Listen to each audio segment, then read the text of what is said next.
This woman suddenly woke up one day and found her hands covered in stitches. Her husband's body is locked in her arms. She is imprisoned in this deserted writer's house, hundreds of miles away from the city. Is there anything in this room that would help her escape from this dead body? Emma's survival situation is increasingly precarious, and her almost calm demeanor only heightens the suspense. What is going to happen to Emma? Will Emma be able to get out of this situation? Why did this happen to her? We will find out the answers to all these questions in today's story. So, hello friends, welcome to this story. The story begins with a girl named Emma. She came to talk to a man named Tom. She is having an extramarital affair with Tom. This woman is not at all happy about this relationship. She regretted this relationship. So, after thinking about everything, she felt she should end this relationship with Tom right here. And that's why she came to talk to Tom one last time. But Tom says he loves her very much. He cares a lot for her. He also says, I don't know what will happen to our relationship, but I want to be with you like this. Emma says, I can't. We have to end it all here. Tom says, okay, I want to meet you tomorrow. I want to give our relationship a beautiful moment. Emma says, tomorrow is my wedding anniversary. We have to end it all here. And this will be the last time they meet. Emma leaves. The next day, Emma came to her husband's office to celebrate their anniversary. She sees a file on the table in the office. Upon opening the file, she was shocked to see a picture of a man there. This man actually attacked Emma a few years ago. Then she destroyed one of the man's eyes to save herself. Emma seemed very nervous just looking at this man's picture. That's when Emma's husband, Mark, arrives. He says, why are you increasing your anxiety by looking at all this? Emma says, it's been 10 years. You should get him out of jail now. Actually, her husband, Mark, is a lawyer.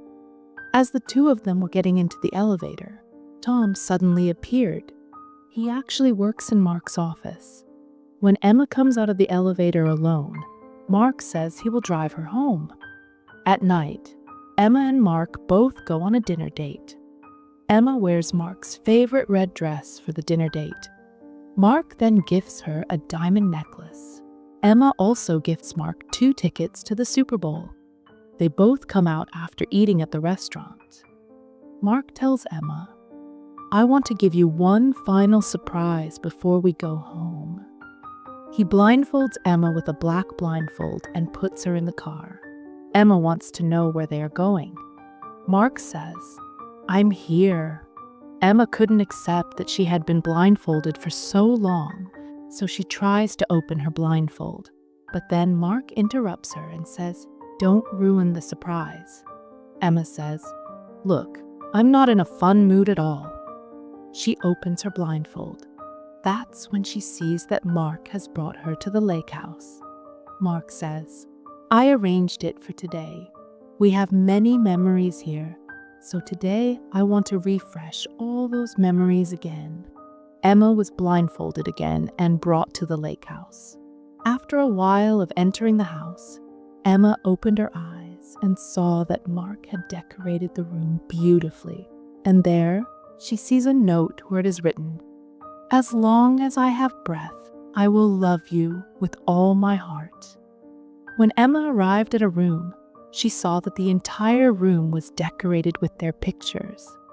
There, Mark has left a note for her on a music player, where it says to play music. Emma plays it and comes up. Mark is waiting for Emma upstairs with a drink. He gently tells her, I know things haven't been going well between us for a long time. I'm truly sorry for that.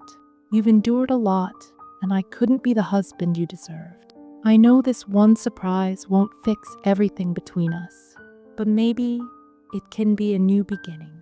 Emma pulls Mark closer, and the two of them spend a beautiful, intimate night together.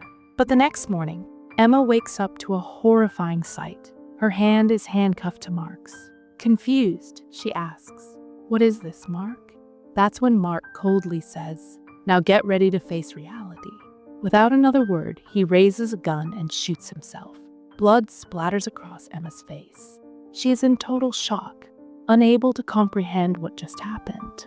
Panic sets in as she desperately tries to free herself from Mark's lifeless body. She screams for help, but no one is around to hear her. The floor is soaked with Mark's blood. She rushes to call for help, only to find the phone line dead. In desperation, she picks up the gun and tries to shoot the handcuff lock, but the gun is empty. No bullets. Determined to escape, Emma drags Mark's body into another room. There, she sees her old wedding gown.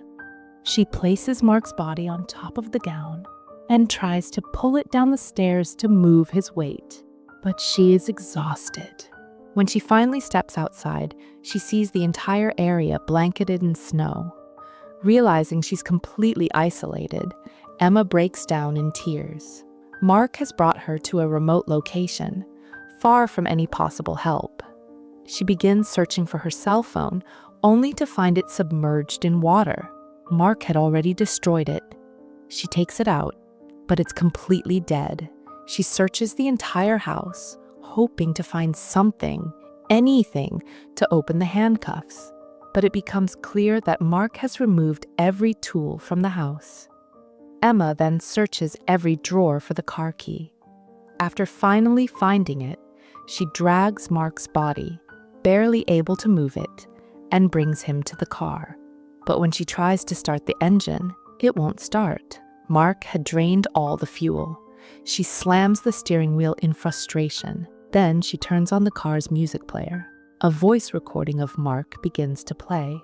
"You impressed me. After all you've done. When we met, you were a failed photographer. You had no money, no hope, but you climbed so far. And yet, I have one regret. I can't see your face right now. I don't want you to think I just shot myself out of nowhere. I've been waiting for the right opportunity. I couldn't bear to see you so happy with him." Emma's eyes widen. She realizes Mark had known all along about her affair with Tom. He had carefully planned everything, luring her out here for one final act of twisted revenge. With no other choice, Emma brings Mark's body back inside. She washes the blood off her face. That's when she notices she's still wearing the necklace Mark gave her. She tries to take it off, but it won't come off. It's locked tightly around her neck. Hoping there might be tools in the basement, she drags Mark's body down there. But again, the basement is empty. All the tools have been removed. Defeated, she begins dragging him back upstairs. But while climbing, she slips and falls down the stairs with Mark's body. Exhausted and emotionally drained, she cries out in frustration, "I'll die separated from you before I die with you." Eventually, she returns to the room where all the pictures of her and Mark used to hang. But this time, she's stunned to find the room filled with photos of her and Tom instead. Confused, she looks around, and then notices something even more chilling, a photo of a criminal file. Just seeing the man's face terrifies her. Below the picture, one word is written, "Claim." She turns on the music player again, but this time it plays a recording of her own voice, giving a statement to a lawyer, and in that moment, Emma realizes with horror, the lawyer was Mark. A few years ago, while Emma was taking photographs, a man named Bobby ran away with her camera. Emma immediately chased after Bobby, but he attacked her several times with a knife. Emma then hit Bobby in the eye with a key, severely injuring one of his eyes. At that time, Mark fought her case in court. That's when the two first met. Emma becomes furious after hearing all this and destroys the music player. Just then, she hears the sound of a car outside and rushes forward. When Emma hears a knock on the door, she thinks it might be the police, so she quickly locks it. But then she hears Tom's voice calling out. Emma opens the door and asks, confused, "What are you doing here?" Tom replies, "You texted me, said you were in danger and needed help." Emma says, I didn't send any texts. That means Mark texted you using my phone. She continues, Mark shot himself and handcuffed me to his body. Tom then says, do you know what Mark did at the office? The DA came last night and raided everything. They've charged him. He was creating fake evidence using illegal influence. Emma realizes that's why he did all this. He knew his career was over, so he killed himself and trapped me in the middle of it. He played a sick game. Emma says, we need to call the police right now and explain everything. But Tom warns, the police won't believe you. We'll both be in trouble because of what Mark did. We have to hide the truth. Emma responds, it's not as simple as you think. Mark used my phone to message you. That means he wanted you to come here. He planned to take revenge on both of us. Just then, Tom sees a car approaching. He says, I've been watching that car. What are they doing here? Tom tells Emma he's going outside and says, no matter what happens, do not open the door. A man steps out of the car and tells Tom that Mark had called him to fix the plumbing. Tom replies, Mark's not here, and offers him money to leave. But then, another man gets out of the car. It's Bobby, the same man Emma had injured years ago. Mark had bailed Bobby out of jail. Without saying a word, Bobby pulls out a knife and stabs Tom repeatedly. Emma hides, realizing the danger. She sees Bobby searching for her. The man with him is named Jimmy, Bobby's brother. But Jimmy is horrified to see Tom brutally murdered. Jimmy had come with Bobby for a completely different reason. Meanwhile, Emma drags Mark's body into a small cottage and hides. The intruders begin following the trail of blood, getting closer to her. But then Emma spots a hammer. Using it, she cuts off Mark's hand and finally frees herself from the handcuffs. She hides again, while Bobby and Jimmy discover Mark's body. Bobby recognizes Mark and says, he's the one who hired us. He's the one who got me out of jail. Jimmy, shaken, says, let's get out of here. But Bobby refuses. Not until we open the locker. Two people know the password. Mark, who's dead, and Emma. We need to find her alive. Emma, hiding, hears everything. Jimmy notices that the locker is a high-security model. It needs both a password and a fingerprint to open. He says, we're here for the diamond. Bobby says, I'll bring the body. You find the girl. Emma then finds a pipe and a can of diesel. She quickly tries to fill the car's tank, hoping she can escape before they find her. But then Emma saw Jimmy approaching and quickly hid in the snow. He walked over to the car and began filling it with diesel using a pipe. Just then, Bobby appeared again. Emma ducked down to hide. Bobby, furious, slashed the car's tire with a knife. Seeing this, Emma quietly slipped away and hid in the basement. Sensing something was off, Bobby followed her down to the basement. Meanwhile, Emma tried to hide upstairs, but saw the hostage carrying Mark's body up. Now, Emma was trapped, Bobby below and the hostage above. She feared she might not make it out alive. Thinking fast, Emma pressed the car keys to trigger the car alarm.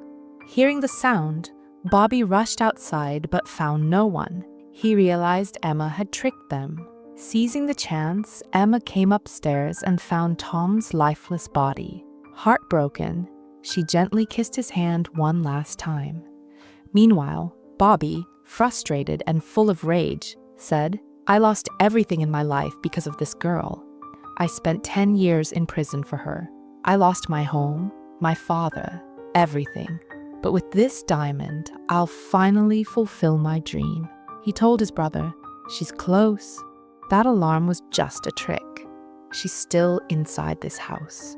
They resumed the search for Emma. Jimmy noticed Tom had no shoes, realizing Emma must have taken them to protect herself from the cold. Following the bloodstains, they reached a room with stairs leading to the attic. As Jimmy climbed up, he discovered Emma hiding there. At that moment, Emma struck Bobby with the hammer, causing him to fall from the attic. She grabbed Bobby's car keys, but then Jimmy arrived and attacked her. He locked her inside the room and rushed to the car. Just as he was about to start it, Bobby came back and began beating Emma.